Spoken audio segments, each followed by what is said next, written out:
किसी भी पॉलिटिकल एजेंडे के तौर पर मस्जिद और मंदिर का इस्तेमाल नहीं होना चाहिए। इस मुल्क में जो अक्सरियत है वो हिंदू लोग रहते हैं। यहाँ पे वो माइनॉरिटीज में नहीं है, अक्सरियत में सबसे ज्यादा रहते हैं। मुल्क को अगर आप एक समुदाय की तरफ डाइवर्ट करेंगे तो मैं समझता हूँ कि कहीं ना कहीं इसका जो सेकुलरिज्म है, जो जमहूरियत है इस मुल्क की, जो यहाँ की डेमोक्रेसी है, उस पर एक सवालिया निशान जरूर उठेगा। मोहन भागवत साहब का बाबरी मस्जिद जो बंगाल में जिसका फाउंडेशन रखा है, उसको लेके जो बात उन्होंने कही है, एक बात उन्होंने बहुत ही साफ कही है कि जो फैसला बाबरी मस्जिद और राम जन्मभूमि का था अदालत के जरिए, वो हो गया, सब लोग उसको एक्सेप्टेबल है।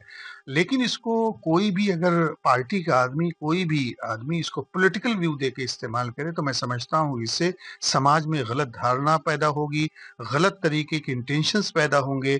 लोगों को चाहिए कि जो चीजें जो है जहां पे ब्रेक डाउन कर दी गई है, उसको वहीं पे ब्रेक करके रखना चाहिए। और इस मुल्क को मजबूत करने के लिए हिंदू मुस्लिम तमाम लोगों को मजबूती के साथ सामने आकर इस मुल्क को मजबूत बनाएं। और इस मुल्क का जो फाउंडेशन है, जो आपसी यकजहती है, जो एक दूसरे के साथ मिल के रहने का जो एक चलन है, उसको रीडेवलप करने की जरूरत है। किसी भी पॉलिटिकल एजेंडे के तौर पर मस्जिद और मंदिर का इस्तेमाल नहीं होना चाहिए। मोहन भागवत साहब का ये कहना कि ये मुल्क जो है हिंदू राष्ट्र है और सूरज की जिस तरीके से रोशनियों को नकारा नहीं जा सकता, इसी तरीके से इसकी हिंदू राष्ट्र होने पे नकारा नहीं जा सकता, ये है। मेरा अपना मानना ये है कि इस मुल्क में जो अक्सरियत है वो हिंदू लोग रहते हैं। यहाँ पे वो माइनॉरिटीज में नहीं है, अक्सरियत में सबसे ज्यादा रहते हैं। और इस वक्त जो सूरत हाल है, ये मुल्क को अगर आप एक समुदाय की तरफ डाइवर्ट करेंगे तो मैं समझता हूँ कि कहीं ना कहीं इसका जो सेकुलरिज्म है, जो जमहूरियत है इस मुल्क की, जो यहाँ की डेमोक्रेसी है, उस पर एक सवालिया निशान जरूर उठेगा।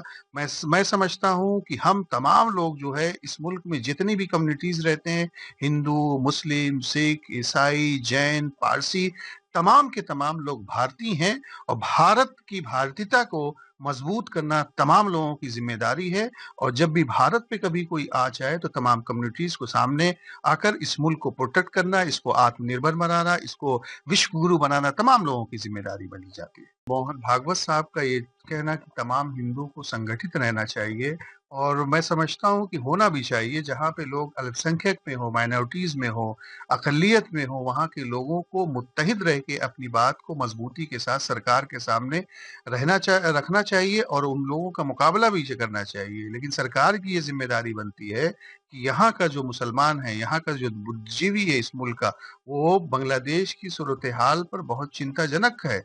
और वो सोचता है कि वहाँ के हालात जल्द से जल्द कंट्रोल में हो और माइनॉरिटीज, अल्पसंख्यक और हिंदू जो लोग वहाँ पे रह रहे हैं, उनको प्रोटेक्शन और तहफ़्फ़ुज़ मिलना चाहिए। उनकी जान की हिफाजत की जिम्मेदारी वहाँ की सरकार और फौज की है। अगर आप ये वीडियो YouTube पर देख रहे हैं तो हमारे चैनल को सब्सक्राइब कर बेल आइकन दबाएं और Facebook पर देख रहे हैं तो हमारे पेज को लाइक करें।